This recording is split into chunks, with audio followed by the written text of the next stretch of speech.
ಎರಡನೇ ವಾರ್ಷಿಕ ಪರೀಕ್ಷೆಗೆ ನೋಂದಣಿ ಮಾಡ್ಕೋಬೇಕಂದ್ರೆ ಇವತ್ತೇ ಹೋಗಿ ಕಾಲೇಜಿನಲ್ಲಿ ಅಪ್ಲಿಕೇಶನ್ ಕಟ್ಟಬೇಕಾಗುತ್ತೆ. ಇವತ್ತೇ ಹೋಗ್ರಿ ಕಾಲೇಜಿನ. ದ್ವಿತೀಯ PUC ಎಲ್ಲ ವಿದ್ಯಾರ್ಥಿಗಳಿಗೆ ಎಜುಕೇಶನ್ ಕನ್ನಡ ಯೂಟ್ಯೂಬ್ ಚಾನಲ್ಗೆ ಸ್ವಾಗತ. ಸಾಕಷ್ಟು ವಿದ್ಯಾರ್ಥಿಗಳು ಸೆಕೆಂಡ್ ಆನ್ಯುವಲ್ ಎಕ್ಸಾಮ್ ಯಾವಾಗ ನಡೆಸಲಾಗುವುದು ಅಂತ ಕೇಳ್ತಾ ಇದ್ರು. ಇವಾಗ ಕರ್ನಾಟಕ ಶಾಲಾ ಪರೀಕ್ಷೆ ಮತ್ತು ಮೌಲ್ಯನಿರ್ಣಯ ಮಂಡಳಿಯವರು ನಿಮಗೆ ಆಫೀಸಿಯಲ್ ಆಗಿ ಟೈಮ್ ಟೇಬಲ್ ಪ್ರಕಟಣೆ ಮಾಡಿದ್ದಾರೆ.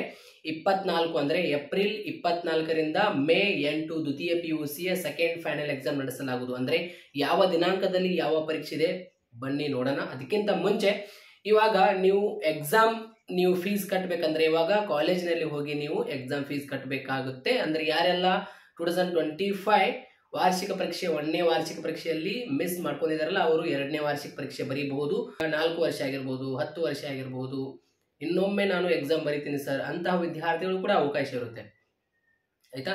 ಮತ್ತೆ ಯಾರೆಲ್ಲ ಇವಾಗ ರಿಸಲ್ಟ್ ನಲ್ಲಿ NC ಅಂತ ತೆಗೆದುಕೊಂಡಿದಾರಲ್ಲ, ಅಂದ್ರೆ ನಾಟ್ ಕಂಪ್ಲೀಟೆಡ್ ಅಂತ ಅರ್ಥ ಅದು, ಆಯ್ತಾ. NC ಅಂದ್ರೆ ಫೇಲ್ ಅಂತ ಅರ್ಥ ಅಲ್ಲ, ಅಂದ್ರೆ ನಾಟ್ ಕಂಪ್ಲೀಟೆಡ್ ಅಂದ್ರೆ ನೀವು ಆಸ್ ಪರ್ ಪಾಲಿಸಿ ಪ್ರಕಾರ ಕಡಿಮೆ ಮಾರ್ಕ್ಸ್ಗಳು ತೆಗೆದುಕೊಂಡಿದ್ದೀರ ಅಂತ. ಇವಾಗ ಇಲ್ಲಿ ಕೆಳಗಡೆ 4 ಸಬ್ಜೆಕ್ಟ್ ಇರುತ್ತೆ ಗೊತ್ತಾ, ಅಲ್ಲಿ ಎಲ್ಲಾ 4 ಸಬ್ಜೆಕ್ಟ್ ಕೂಡಿಸಿ 140 ಬರಬೇಕು ಟೋಟಲ್. 140 ಬಂದಿದೆ ಸರ್, ಆದ್ರೂ ಕೂಡ ನಂದು NC ಅಂತ ಬಂದಿದೆ, ಯಾಕೆ ಸರ್ ಪಾಸ್ ಮಾಡಿಲ್ಲ ಅಂತ ನನಗೆ ನೀವು ಪ್ರಶ್ನೆ ಕೇಳ್ತಿರ್ಬೋದು. ಯಾಕಂದ್ರೆ ನೀವು ಬೇರೆ ಸಬ್ಜೆಕ್ಟ್ ನಲ್ಲಿ ಕಡಿಮೆ ಮಾರ್ಕ್ಸ್ಗಳು ತೆಗೆದುಕೊಂಡಿದ್ದೀರಾ. ಕಡಿಮೆ ಅಂದ್ರೆ 30 ಇಲ್ಲಾಂದ್ರೆ 35 ಮಾರ್ಕ್ಸ್ ಬರಬೇಕು, ಕಂಪಲ್ಸರಿ ಬರಬೇಕು, ಆಯ್ತಾ. ಅಲ್ಲಿ ಮೇಲ್ಗಡೆ ನಿಮಗೆ ಇಂಗ್ಲಿಷ್ ಮತ್ತು ಕನ್ನಡ ಇರುತ್ತೆ, ಅಲ್ಲಿ 70 ಬರಬೇಕು, ಅಂದ್ರೆ 35 ಬರಬೇಕು ಟೋಟಲ್ ಅಲ್ಲಿ ಕೆಳಗಡೆ. ಸೊ ಹಿಂಗಿರುತ್ತೆ ಆಸ್ ಪರ್ ಪಾಲಿಸಿ ಪ್ರಕಾರ. NC ಅಂತ ಯಾರೆಲ್ಲ ತೆಗೆದುಕೊಂಡಿದಾರಲ್ಲ ಮಾರ್ಕ್ಸ್ ಶೀಟ್ ನಲ್ಲಿ, ಸೊ ಎಲ್ಲ ವಿದ್ಯಾರ್ಥಿಗಳು ಕಾಲೇಜಿನಲ್ಲಿ ಹೋಗಿ ಎಕ್ಸಾಮ್ ಫೀಸ್ ಕಟ್ಟಿ ಬರೀಬೇಕು. ಒಂದು ಸಬ್ಜೆಕ್ಟ್ಗೆ 170 ರೂಪಾಯಿ ಇದೆ, 2 ಸಬ್ಜೆಕ್ಟ್ಗೆ 270 ರೂಪಾಯಿ ಇದೆ, ಆಯ್ತಾ. ಸೊ ಎಲ್ಲ ವಿದ್ಯಾರ್ಥಿಗಳು ಅಪ್ಲಿಕೇಶನ್ ಕಟ್ಟಿ ಎಕ್ಸಾಮ್ ಬರೀಬಹುದು, ಸೆಕೆಂಡ್ ಫೈನಲ್ ಎಕ್ಸಾಮ್. ಮತ್ತು ಅದೇ ರೀತಿ ಈ ಒಂದು ಸೆಕೆಂಡ್ ಫೈನಲ್ ಎಕ್ಸಾಮ್ದು ರಿಸಲ್ಟ್ ಏನಿದೆಯಲ್ಲ, ಇವಾಗ ಹೇಗೆ ಒಂದು 12 ದಿವಸ ಒಳಗೆ ರಿಸಲ್ಟ್ ಬಂದಿದ್ದಿಲ್ಲ, ಅದು ಕೂಡ ಸೆಕೆಂಡ್ ಫೈನಲ್ ಎಕ್ಸಾಮ್ದು ರಿಸಲ್ಟ್ ಒಂದು 15 ದಿವಸ ಒಳಗೆ ರಿಸಲ್ಟ್ ಬರುತ್ತೆ. ನೀವು ಡಿಗ್ರಿ ಅಡ್ಮಿಷನ್ ಮಾಡಬಹುದು, ಆಯ್ತಾ. ಇವಾಗ ಯಾರೆಲ್ಲ ಪಾಸ್ ಆಗಿದ್ದಾರೆ ಕಂಗ್ರಾಚುಲೇಷನ್. ಎಲ್ಲ ವಿದ್ಯಾರ್ಥಿಗಳು ಒಳ್ಳೆಯ ಫಲಿತಾಂಶ ಮಾಡ್ಕೊಂಡಿದ್ದೀರಾ, ತಮ್ಮ ರಿಸಲ್ಟ್ಗಳು ಕಳಿಸಿದರೆ ಇನ್ಸ್ಟಾನಲ್ಲಿ ನಾನು ನೋಡಿದೆ, ಬಹಳ ಖುಷಿ ಆಯಿತು ನನಗೆ. ವಾಟ್ಸಪ್ನಲ್ಲಿ ಕೂಡ ಮೆಸೇಜ್ ಮಾಡಿದ್ದೀರಾ, ಸೊ ನೋಡಿ ಬಹಳ ಖುಷಿ ಆಯಿತು. ಎಲ್ಲ ವಿದ್ಯಾರ್ಥಿಗಳು ಜಿಲ್ಲೆಯಲ್ಲಿ ಫಸ್ಟ್ ಬಂದಿದ್ದಾರೆ, ಕೆಲವೊಂದು ವಿದ್ಯಾರ್ಥಿಗಳು ಅವ್ರಿಗೂ ಕೂಡ ಕಂಗ್ರಾಚುಲೇಷನ್, ಡಿಸ್ಟಿಂಕ್ಷನ್ ಮಾಡಿದ್ದಾರೆ. ನನಗೂ ಕೂಡ ಬಹಳ ಖುಷಿ ಆಯಿತು ರಿಸಲ್ಟ್ ನೋಡಿ, ಆಯ್ತಾ. 590, 596, ಆಯ್ತಾ, ಜಸ್ಟ್ 4 ಮಾರ್ಕ್ಸ್ನಲ್ಲಿ, ಆಯ್ತಾ. ಸೊ ಆಲ್ಮೋಸ್ಟ್ ಎಲ್ಲ ವಿದ್ಯಾರ್ಥಿಗಳು 92, 96, 97, 98 ರಿಸಲ್ಟ್ ಮಾಡ್ಕೊಂಡಿದ್ದಾರೆ, ಆಯ್ತಾ. ಸೊ ಎಲ್ಲ ವಿದ್ಯಾರ್ಥಿಗಳಿಗೆ ಕಂಗ್ರಾಚುಲೇಷನ್.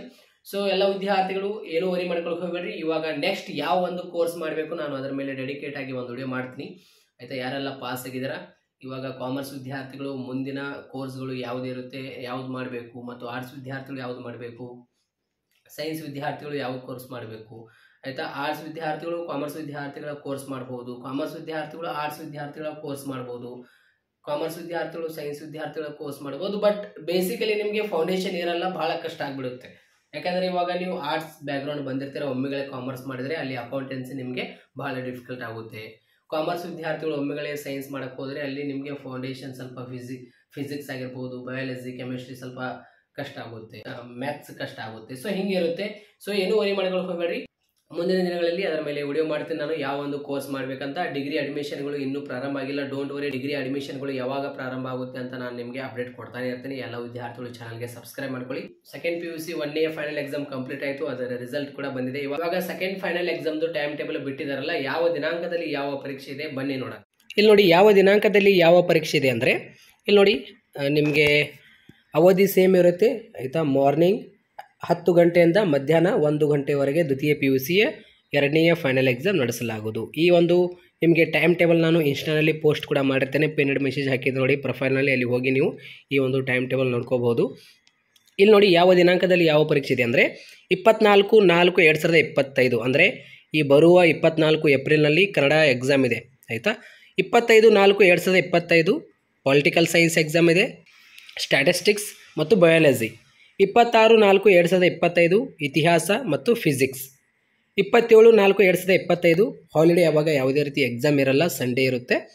ಅದೇ ರೀತಿ 28/4/2025 ಜಿಯೋಗ್ರಫಿ, ಆಯಿತಾ. ಮತ್ತು ಅದೇ ರೀತಿ ಕೆಮಿಸ್ಟ್ರಿ, ಬೇಸಿಕ್ ಮ್ಯಾಥ್ಸ್ ಮತ್ತು ಅದೇ ರೀತಿ ಸೈಕಾಲಜಿ, ಆಯಿತಾ. ಅದೇ ರೀತಿ 29/4/2025ಕ್ಕೆ ಇಂಗ್ಲೀಷ್ ಎಕ್ಸಾಮ್ ಇದೆ.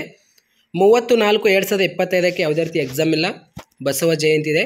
1/5/2025 ಯಾವುದೇ ಎಕ್ಸಾಮ್ ಇಲ್ಲ. ಇಲ್ಲಿ 2/5/2025 ಲಾಜಿಕ್ ಇದೆ, ಬಿಸ್ನೆಸ್ ಸ್ಟಡೀಸ್ ಇದೆ, ಆಯಿತಾ, ಮ್ಯಾಥ್ಸ್ ಇದೆ, ಎಜುಕೇಷನ್ ಸಬ್ಜೆಕ್ಟ್ ಇದೆ, ಹೋಮ್ ಸೈನ್ಸ್ ಇದೆ.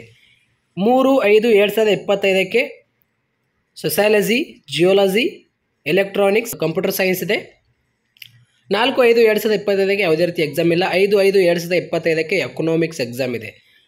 6/5/2025 ಆಪ್ಷನಲ್ ಕನ್ನಡ ಅಕೌಂಟೆನ್ಸಿ ಎಕ್ಸಾಮ್ ಇದೆ. 7/5/2025 ಹಿಂದಿ ಎಕ್ಸಾಮ್ ಇದೆ, ಆಯಿತಾ. 8/5/2025 ಇಲ್ಲಿ ನಿಮಗೆ ಲ್ಯಾಂಗ್ವೇಜ್ ವಿಷಯಗಳು ಅದಾವೆ ನೋಡಿ. ಇದು ತಮಿಳು, ತೆಲುಗು, ಮಲಯಾಳಂ ಇದು ನಿಮಗೆ ಇರಲ್ಲ. ಉರ್ದು ಯಾರು ಇರುತ್ತೆ, ಉರ್ದು ಇರುತ್ತೆ ಕರ್ನಾಟಕದಲ್ಲಿ. ಸೊ ಎಲ್ಲ ವಿದ್ಯಾರ್ಥಿಗಳು ಈ ಒಂದು second final time table note ಮಾಡ್ಕೊಂಡಿರ್ಬೋದು, ಯಾವ ದಿನಾಂಕದಲ್ಲಿ ಯಾವ ಪರೀಕ್ಷೆ ಇದೆ ಅಂತ. 2ನೇ ವಾರ್ಷಿಕ ಪರೀಕ್ಷೆಗೆ ನೋಂದಣಿ ಮಾಡ್ಕೋಬೇಕಂದ್ರೆ ಇವತ್ತೇ ಹೋಗಿ ಕಾಲೇಜಿನಲ್ಲಿ ಅಪ್ಲಿಕೇಶನ್ ಕಟ್ಟಬೇಕಾಗುತ್ತೆ. ಇವತ್ತೇ ಹೋಗ್ರಿ ಕಾಲೇಜಿನಲ್ಲಿ. ಸೊ ಎಲ್ಲ ವಿದ್ಯಾರ್ಥಿಗಳಿಗೆ ಈ ಒಂದು ಶೇರ್ ಮಾಡಿ. Thank you so much.